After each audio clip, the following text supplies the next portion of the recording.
আসসালামু আলাইকুম, কি অবস্থা তোমাদের? আজকে হচ্ছে আইসিডি এর অক্টালের যে বিয়োগ আছে সেই বিয়োগ নিয়ে একটু কথা বলবো। বিয়োগটা খুবই ইজি।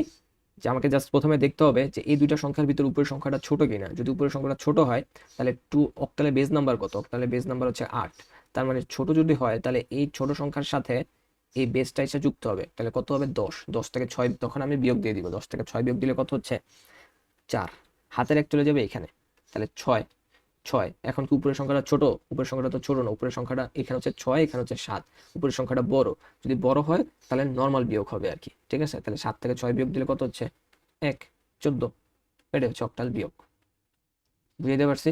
আচ্ছা, আমরা যদি আরেকটা ম্যাথ করি, একটু বড় সড়ো দেখে করার চেষ্টা করি। 572.64 হচ্ছে 671.73। আচ্ছা, এখন যদি এটা একটু করার চেষ্টা করি, এখানে দেখো উপরের সংখ্যাটা কি বড় আছে, তার মানে নর্মাল বিয়োগ হবে আর কি। 4 থেকে 3 বিয়োগ চলে গেলে কি হয়ে যাবে? 1। আচ্ছা, এখন এসে দেখো উপরের সংখ্যাটা কি ছোট, তার মানে অক্টালের বেসটা এসে কি হবে? ওর সাথে এসে যুক্ত হবে। তাহলে 8 আর 6 কত হচ্ছে? 14। 14 থেকে 7 চলে গেলে 7। হাতের এক এখানে এসে যুক্ত হবে, তাহলে হচ্ছে 2 হয়ে গেল। যদি সেম সংখ্যা হয়ে যায়, 2 2 যখন হয়ে যাবে তখন হয়ে যাবে 0। ঠিক আছে, সেম সংখ্যা হয়ে গেলে 2 2 হয়ে গেলে 0। আবার দেখো 7 7 7 7 সেম সংখ্যা 0। আচ্ছা, এখানে এসে আবার দেখো এই যে 5, 6 এর থেকে 5 ছোট, তার মানে বেজ এসে ওকে কি করবে? সাপোর্ট দিবে। তাহলে 8 5 কত হচ্ছে? 13। 13 থেকে 6 চলে যদি চলে যায়, 8 আর 5, 8 আর 5 13, 13 থেকে যদি 6 চলে যায় তাহলে হয়ে যাবে 7।